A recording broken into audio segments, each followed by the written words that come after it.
So welcome back to the channel. So we are doing the LeetCode series where we are going to try solving the LeetCode problems. So the problem we are going to solve today is named robot return to origin.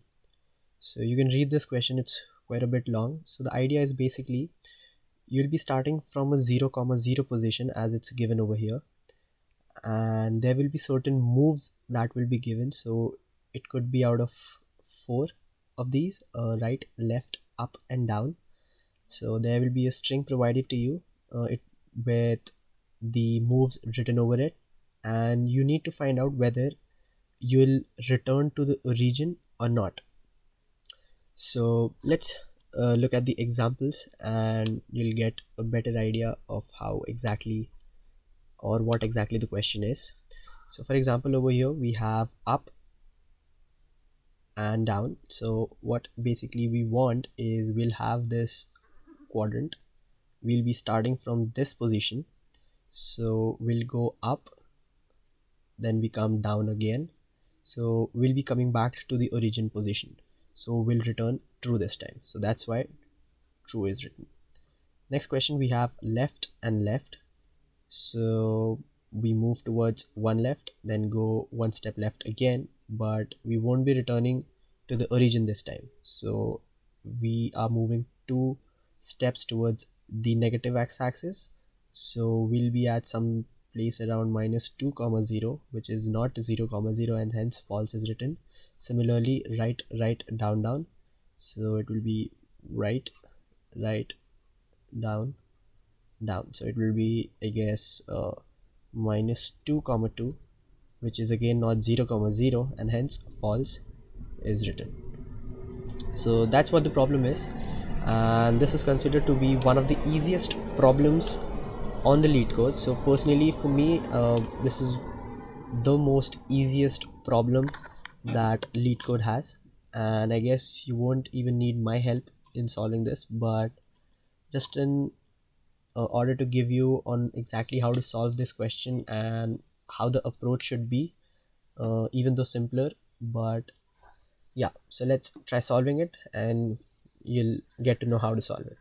So what I'll do is, first I'll create two variables, x-axis which I'll start with 0 and y-axis which I'll start with 0 again. So we are at the origin.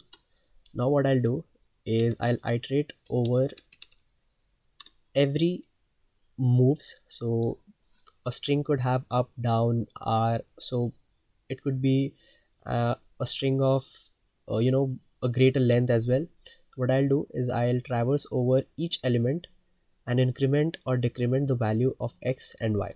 So we have the string in the variable called moves, so the placeholder or the parameter over here is moves.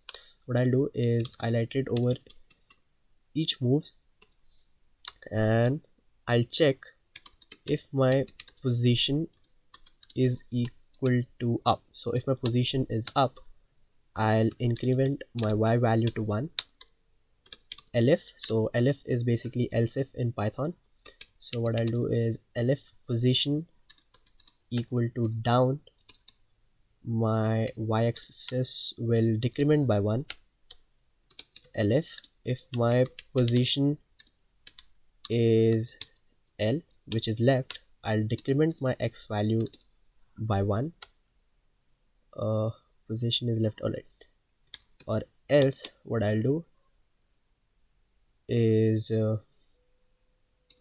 I'll increment my value by 1. Okay, so that's pretty much everything, and what I'll return is if my x equal to 0 and y equal to 0. So if any of this condition is false, it will return false, else it will return true. And let's test it whether it's working or not. And yes, it's working, and let's try to submit it. So yeah, so it's faster than 56.88%.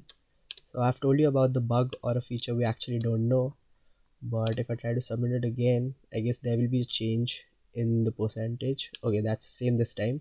So yeah, so it's basically depending on the internet speed, I guess, because once I tried with a good internet connectivity, and I was able to reach 90% as well. So yeah, this is pretty much the solution you'll need to solve the question, and this will be the approach.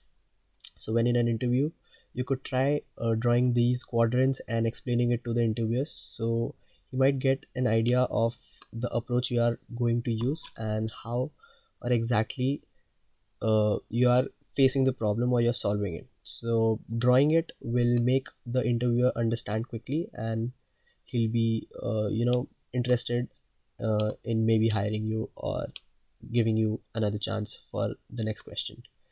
So that's the whole problem, and this is the solution. So thank you for watching, and let's meet next time.